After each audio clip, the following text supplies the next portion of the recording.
Invest Africa, proudly brought to you by KPMG. Hello and welcome to this week's edition of Invest Africa. I'm Bronwyn Nielsen. Now, it was once considered a moral gesture, big business voluntarily giving a small portion of their profits to the less fortunate. But in recent times, and particularly in South Africa, corporate social investment has become a business imperative. It's widely recognized that companies have a broader role to play in socio-economic development. In South Africa, for example, where business is obliged to transform, CSI even gives firms BEE points. Today on the show, we interrogate the CSI sector as a business imperative and analyze how best businesses can derive a return on investment. But before we get into the discussion, let's first see a report filed by Philani, Nyalunga. There are a lot of social needs facing our continent. Big businesses use CSI as a way of giving back and making a difference, usually by supporting projects that benefit disadvantaged sectors of our society. We're still seeing, in terms of the data that's coming out through research beyond the JSE, such as that of IRAS, the Integrated Reporting and Assurance Services that was released just recently, that most of the money still goes towards education, but that there are a number of areas that are underutilized, things like arts and culture and so on. But part of the problem and the difficulty is that companies don't necessarily report in as much detail as necessary to really glean the trends and to see the impacts. A lot of companies do report on the amounts of money that they spend and typically what it goes towards, but the detail is still difficult to get behind. In South Africa, companies such as Old Mutual team up with non-profit organizations like Umlamba Foundation to align and manage their social investments. It is very important for any NGO or any organization within the civil society movement to ensure that their area of focus is there to enhance the policy stipulations of the government, be it in education, be it in the health sector, and so forth. So ours is to say we do not necessarily exist as an end by itself, but as a means to enhance the programs of the government. A beneficiary of the Old Mutual CSI is the Butlebemfundo Secondary School in Tsakani. Its principal was given an opportunity to complete his advanced certificate in education. Godfrey Munanyane says this empowered him to drive good results at the school. I managed even to convince teachers to understand that it's not all about being paid for you to conduct extra classes. It's all about how do you plow to these learners. So plowing has changed from the point of getting paid, because when you are paid, you will work, what then? Because I'm going to be paid. Then the following year, which is 2011, our results went up again. We had 83%. 2012, our results went up to 93.5%. It's important that CSI is not just lip service, and while companies exist to pursue profits, they must also be able to advance the interest of society as a whole. Unfortunately, there are still some places where people have the view that it's the job of government to take care of the community.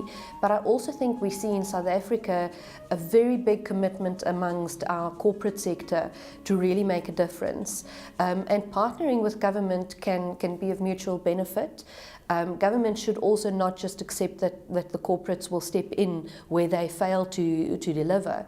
And that partnership then becomes very important to make sure that there's mutual benefit, but also ultimately that the community where you're working gets the benefit.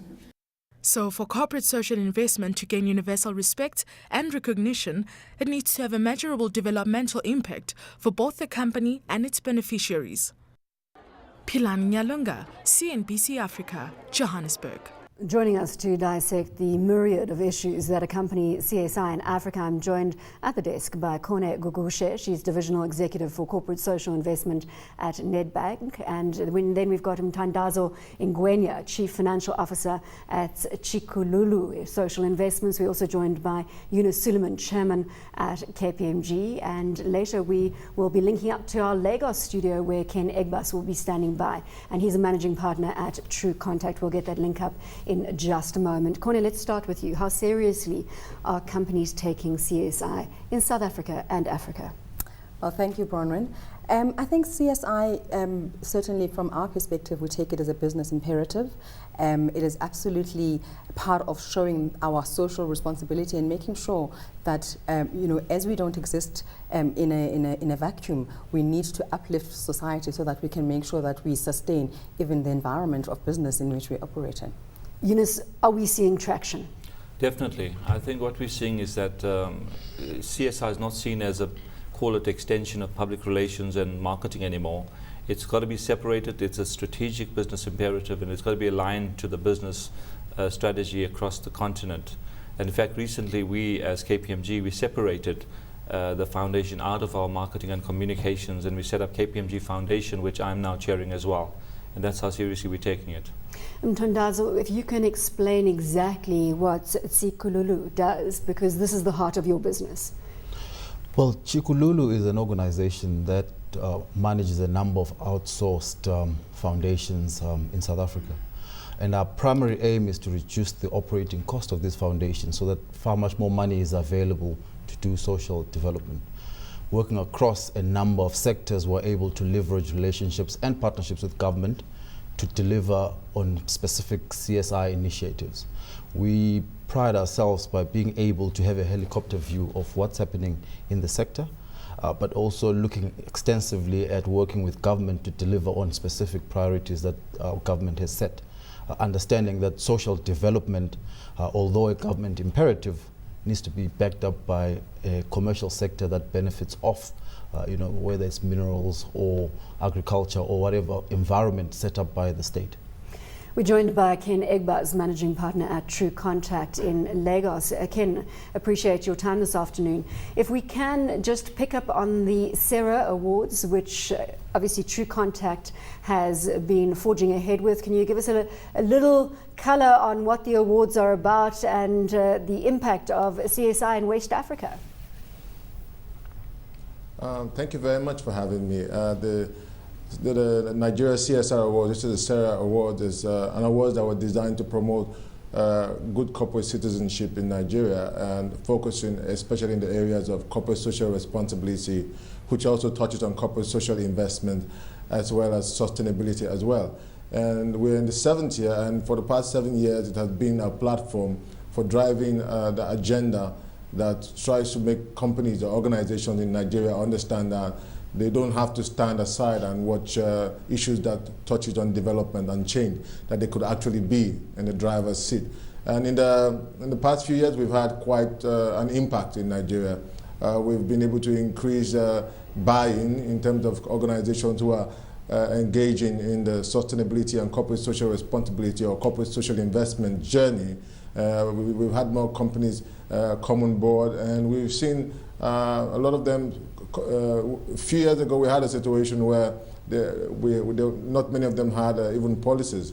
But if you look down the road now, 7 years down the line, when we started in 2006, we had about Nigeria's leading 100 companies spending as much as perhaps 200 million naira on CSR as a whole. When you look at the figures we got last year, you look at investment in that area that has gone up to almost $125 million, which is close to 20 billion naira for a reporting year. I think that shows the level of interest that companies in Nigeria are beginning to show in issues that have to do with corporate social responsibility or corporate social investment. Eunice, I want to come back to you.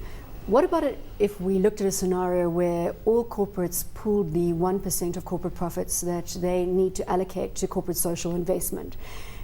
Perhaps similar to what has happened on the National Education Collaboration Trust, which was recently launched. Your thoughts on that? I think that's an excellent initiative to consolidate our investment. What we have found is that companies do things in a very fragmented way. Now, if you look at education, it's receiving the greatest attention, and billions of rands have been spent on education, but it's not consolidated.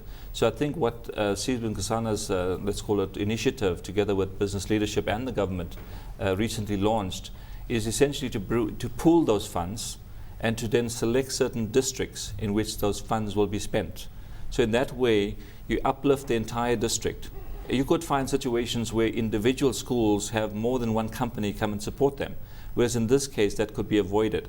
So the consolidation of funds, and this is starting off with about 500 million, of which 300 million is coming from government, and the 200 is being raised from the private sector.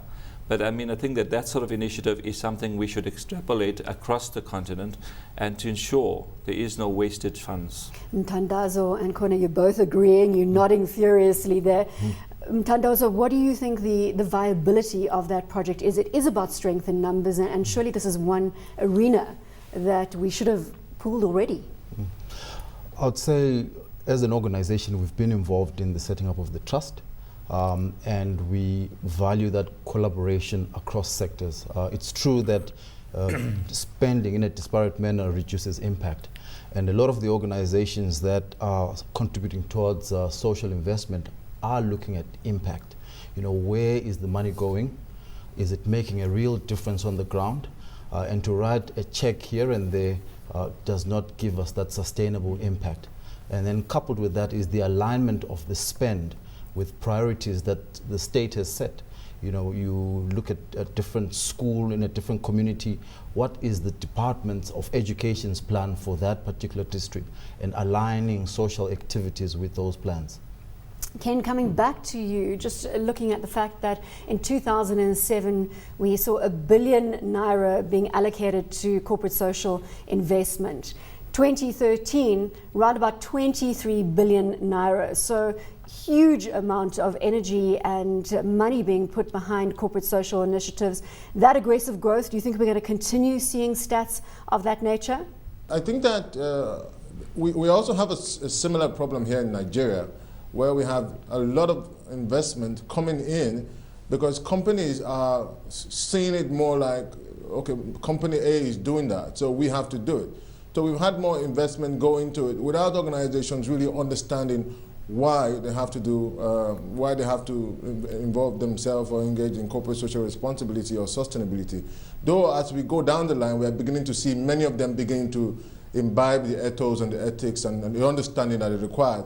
But what this has done over the years is that, like, you know, like my colleague over on the other studio is saying, is that we've had quite a lot of wastage of funds, so much money, so much investment going into areas of education, areas of health, and environment in Nigeria, and you don't have the ability or the capacity of the companies to actually measure impact, because, you know, in the design, impact measurement doesn't have that very strong footing, and the reason being that we're still in that level where people are just adopting it, and in the process of adopting, we have so many more companies who are doing it because they feel it gives them a competitive advantage, other than understanding that, you know, it's actually something that should tie to the organization's DNA and how they deliver on the business promises, and also how they deliver on issues that have to do with the environment, people, and the planet as well. So those are areas I think that we, in the coming years, we hope to see some level of improvement